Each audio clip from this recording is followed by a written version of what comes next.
Unanswered question number 7.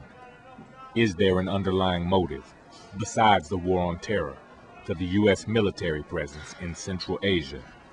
Peter Dale Scott has written extensively about hidden agendas in U.S. foreign policy. There are people in the administration who believe out and out that this is the American century, that it is the time for American hegemony. Both Republicans and Democrats have said we shouldn't worry so much about what our allies think. Despite a lack of support from America's traditional allies, the Bush administration continues to pursue military action in Central Asia.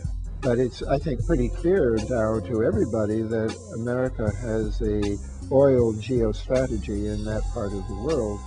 The U.S. National Energy Policy Report of 2001, authored by Vice President Dick Cheney, formerly one of America's richest and most powerful oil industry executives, demanded a priority on easing U.S. access to Persian Gulf oil supplies.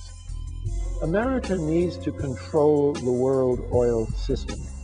And the fact that we have put U.S. troops in Georgia, Uzbekistan, Tajikistan, even in Kyrgyzstan, 200 miles from the West Chinese border, all those troops there are nominally in the name of fighting the terrorists, but in reality, they have established an American presence in the great oil basin of the Caspian, and people more and more are admitting that America is a serious player in that area now because of the troops we put in.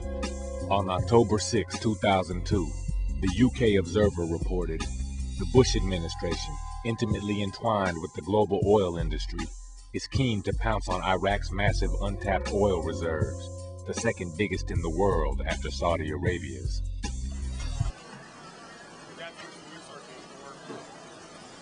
Unanswered question number 8. Is there any historical evidence to suggest that the government may have used the 9/11 attacks to justify its war in Central Asia?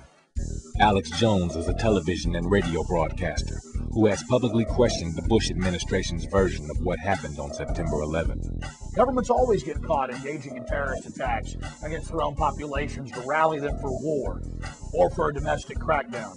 We saw William McKinley's Navy in the 1890s blowing up their own ship in Havana Harbor as a pretext for war with the Spanish government. And that's now admitted fact. We saw Adolf Hitler blow up his own Reichstag as a pretext for martial law. Firebomb their own capital. Nazi documents have been released, now a part of historical record. Then, of course, we saw December 7th with the Japanese attacking Pearl Harbor. It's now been released that 12 days before, they had Admiral Yamamoto's communique that the Japanese were going to be attacking Pearl Harbor.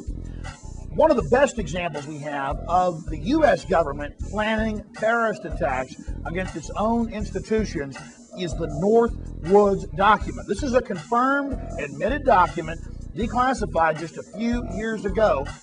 In Body of Secrets, his best-selling expose of the National Security Agency, author James Bamford revealed that Operation Northwoods called for innocent people to be shot on American streets, for a wave of violent terrorism to be launched in Washington, D.C., and for a U.S. ship to be blown up in Guantanamo Bay, all in an effort to galvanize American public support for a war against Cuba.